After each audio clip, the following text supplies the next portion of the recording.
Con Stathopoulos and Josh Phegan come together in an incredible podcast, Grow, Scale, Master. An energetic approach to drive progress, master skills, build strengths and put the strategy back into rapid business and personal success. Backed by real-world experience in rapid scaling to playing the long-term game of business, it's the story of all the lessons learned on the journey to mastery. Be inspired, renew your energy and chase the future with Grow, Scale, Master. Getting off the plateau is a really important conversation, and you've got to start to understand about why plateaus actually happen. And there was a paragraph in a book, I've been reading heaps, but there's a paragraph the other day that really set it for me. You must remember the plateaus are the peaks that you were once striving for. 100. Oh my gosh! Wow, have you got a camera or something? I do. You know what's so funny? Because we use your Everest. Yes. We use the Everest model, right? In terms of camp A, B, C, in terms of where we want to go. Yeah, 5 years out. Yeah, that's right. And I was reviewing. Yeah. Literally yesterday, I was reviewing what we said we wanted to do 3 years ago, which is exactly what we did. Yes. And then that plateau, that's exactly what I was thinking. That plateau is just that stage that you've got to. It's that level, which then enables the next one, right? And so the interesting part about it is, though, is that plateaus are awesome unless you're there not by choice. Yeah. And then you don't know how to get off it. Yeah, okay. And what I'm thinking a lot of that has to do with the framing of how you're thinking about it.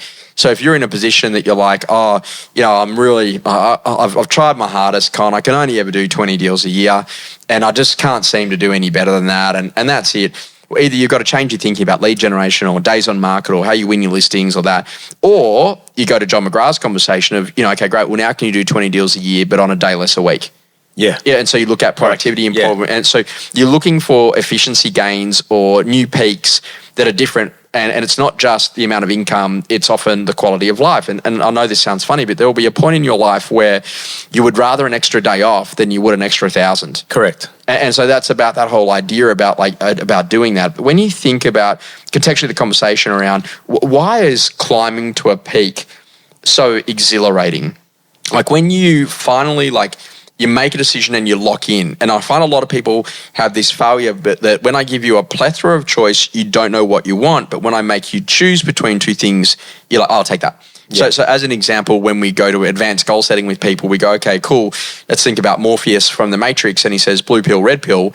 And you then have to make a choice. Which one do I want? And so I'm like, okay, Con, do you want to stay living in the same house you're living in for the rest of your life? Yes, no. You go, no, okay, great. Do you want a house without stairs later on? Yes. Okay, great. Do you want a position that you'd like to have some water views? Yes. Okay, great. Would you like to have some investment properties? Yeah, that'd be great. And so all of a sudden, if I start to ask you a series of questions, then all of a sudden that would then change. And, that's a great idea for a book.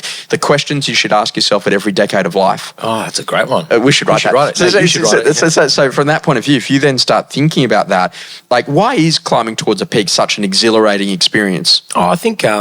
from personal experience, I mean, when we started our business in Parramatta, the peak was just to survive. Yeah.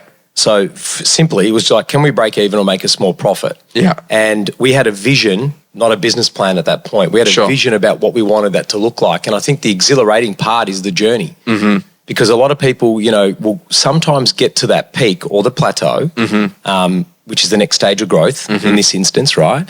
And then forget about why they were doing it. So the journey is just as important as the actual achievement. But when you get there, you go, you know what? I did something that I didn't think I could do. I didn't think I could turn around a business and make it profitable and, go from 4 agents to 22 agents in 12 months and make it the number one office in McGrath's network in year one. And then for us, that gave us the confidence and the motivation to basically say, we're on the right track. What we're doing is working in our community. It's working with our team. We can keep going, if that makes sense. So I think what's exhilarating about hitting that peak is that you set yourself a goal that probably looked unachievable, but you did it. And that's the fun part, is that you get to continue doing that if you want to continue growing. Con, the importance of mentors and great people around you is phenomenal in this phase. And absolutely, one of the greats is Alexander Phillips' dad, Ron Phillips. And, the Ron Phillips story is absolutely exceptional. But I remember I was down here, I was having a coffee with Alex and Ron, and this was 15 years ago. And I think at the time Alex was writing $2 million in fees, which was unheard of. Wow. It was phenomenal that he was doing it at that point. And Ron looked at me over the coffee and just sort of said, what do you reckon Alex could write? And I just made it up. I was like, if he really gave it a go, probably 3.5. And Ron looked back at Alex dead in the eyes and said, time to get hungry again. Yeah, wow. And I was just like, what a dad. Because, constantly wanting to seek his dad's approval, constantly wanting that validation. Yes. Constantly accepting that what his dad said was good for him. Yeah. Allowed him to just develop almost what I would see as an eternal hunger. But sometimes, Josh, you need someone to believe in you. I mean, you need someone that can push you into a place where you never thought you could go. I remember, sitting down with John. This is literally May the 26th, 2020 is when my first day at McGrath Parramatta, and on Wednesday, John said, okay, you've been here now for 24 hours. What's the plan? And I told him the plan. And I remember him taking his glasses off, right? And he wiping them on his T-shirt. And he looked at me and he goes, yeah, you could do that. He goes, but I've got just 2 questions for you. What would it take for you to be able to do your 5-year plan in 6 months? And who would you need to become?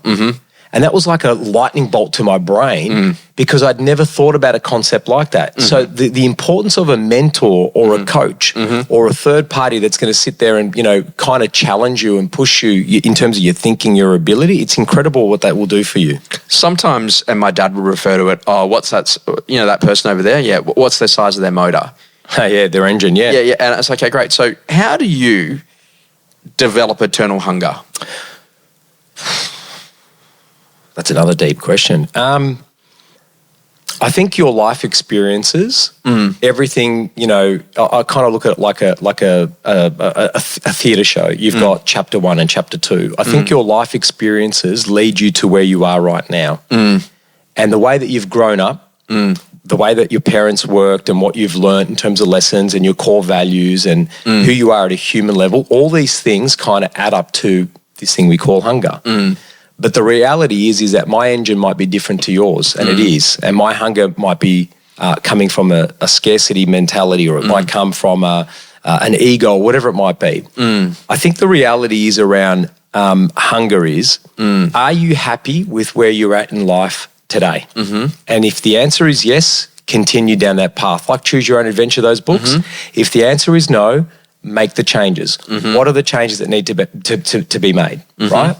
It's so simple, sometimes it's scary. A lot of people go to me, hey, what do you reckon was the one thing that changed in that 12 months at Parramatta in year 1? And it's not assembling the best team of real estate agents and, going out and coming up with Super Saturday and all that sort of stuff. You know what it was? It was 1 year of blinkered focus, and the only thing that mattered was being able to grow this thing. So our hunger can develop and it can change from, either from a focus point to a goal to just, turning up every single day. And sometimes it's, that's a win. So I read a book, which is pretty full on, about the second half of life. Yeah, right. And I was getting prepared for you. No, but the basic idea is that they say that the greatest fear that you have as you get older is becoming irrelevant. So you think about your level of relevance, at right now to your kids, and respectfully in 5 or so years' time, when and if they move out and when they go and get partners and they do all of those things, like your relevance in terms of daily having to provide breakfast, lunch, dinner and do all of those things is probably gone, and you might be relieved of that. I probably will be. But given how well you cook, but the basic idea is that when you then start to think about that, how important is it for as a part of eternal hunger to make sure that you have relevance, to make sure that you have connection, to make sure that you have relationships that are encouraging you and driving you and pulling you towards a better outcome than where you're at today?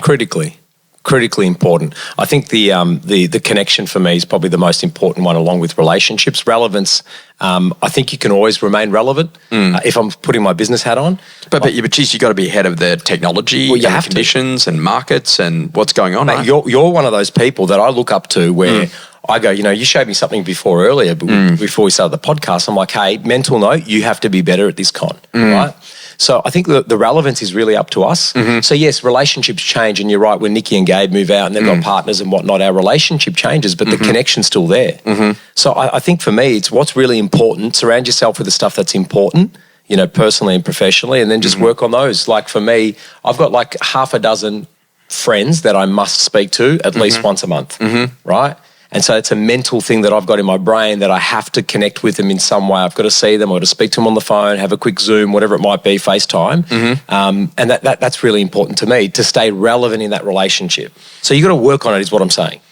Has there ever been, are there moments where all of a sudden you just find one thing and then you get out there in hot pursuit of that? Absolutely, the para, right? So the opportunity for me wasn't real estate, it wasn't McGrath, it wasn't Parramatta. It was the opportunity because I could see it in front of me. It's like an agent that's got a BDA, a territory, a patch, a farm, whatever. So I look at that and I go, there's 1,500 homes. On my database, I've got 300. The way my brain's wired is I now need to go and acquire those 1,200 relationships by door knocking, letterbox dropping, social, by meeting them at open homes, by being in the community. So I gamify things in my brain and then I just pursue it. So our vision, and I kid you not, Josh, our first vision was the Christmas party. So we had four agents, 2 property managers, 1 administrator. So we had 7 people. So, the day would, go quite quickly after you've said g'day to everyone, had a one-on-one. But we had a vision of what that Christmas party would look like year one. Yeah. And that Christmas party was in a park. There was jumping castle, there was, food. And because it was the vision of what I experienced as a child when my parents had their Christmas party. So I just chased that. Could I have this place full of kids and family and friends and entertainment and that hot pursuit of being able to nail that? That's what I chased. And the interesting thing about it is that if you think about, that's really what the business plan is that, on a business level, is it's about getting clear about, like, this is what we're in hot pursuit of, and these are the techniques or approaches of what we're going to do to get there. Spot on. That's exactly right. And if you say to, like, any great agent, it's like, well, what are you going to do this year to shift average sale price, your average fee, and your volume of transactions? It's pretty simple, right? And for some people, it'll just be volume. Yep. And other people, it'll be tweaking a fee. Yeah. And other people, it'll be a bit of a tweak on average sale price. Correct. But like learning that literally the way that you play the game versus how I play the game might have some subtle differences because of where our current strengths are. Yes. And also too, and I think about this, what are the strengths right now that Con has that he should be leveraging? Yep. Relationship, brand, time in market, all of those things. What are some strengths right now that Con would need to develop? Yep. And you might go down and say, look, I really need to develop a bit more around X, Y, Z. Yep. And so once you've actually got those things there, then you're actually getting really clear about that. And I think that if you use that as a powerful force in business, it'll change a lot of things for you. Completely agree. Experiences that rapidly shaped you. The graphic designer experience, kind of was really amazing. We engaged a graphic designer to do some work for us about 8 or 9 years ago, and we said, hey, we need to do this particular thing. And they're like, yeah, okay, great. And they did it. And I'm like, oh, okay, cool. Now that you've done it, I need you to do something else. And the guy looked at me, what are you talking about? I go, what do you mean? He goes, so normally we just do one-off jobs. Oh. And I'm like, no, I want you for life. Yeah. So we're going to have a ton of creative projects and different things that we're going to come and send your way. And he's like, oh, well, I've never ever done that before. Oh, wow. I was like, yeah, okay, great. And so, a lot of people might not know it, but today you and I are heading into a photo studio. Yes. And the photographer that we're doing there said to me recently, he said, Josh, like this is the 16th time that we've actually done a photo shoot together.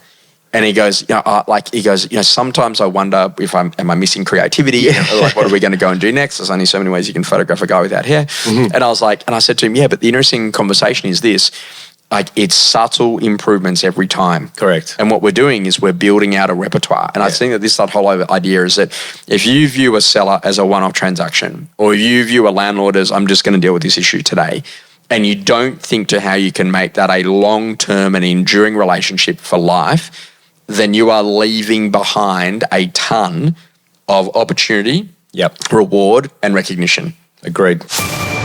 Something that's changing your view. Comparison is only useful if it inspires. Beware of the highlight reels.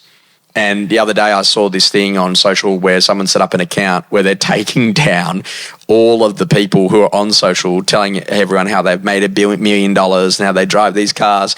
And then they're actually like hunting in the background to really see what these people's lives are like. Oh, really? It's fascinating. Oh, wow. What is it? I'll share it with you. Thanks, mate. Yeah. What about for you? What's changing your view? One thing that's changing my view at the moment, Josh, is I was watching LeBron James take a free throw shot, right? Yes. How many times do you reckon he's practiced that free throw shot in his life?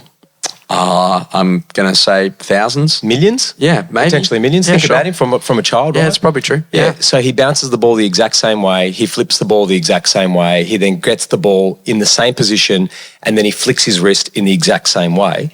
Why do we always change everything that we're doing? Yeah. Because we need change. Yeah. Sometimes it's the habit and the routine and the frequency that actually builds all those building blocks for us. Yeah. It's crazy, isn't it? Yeah. I just think that the consistency is the thing that wins. That's right.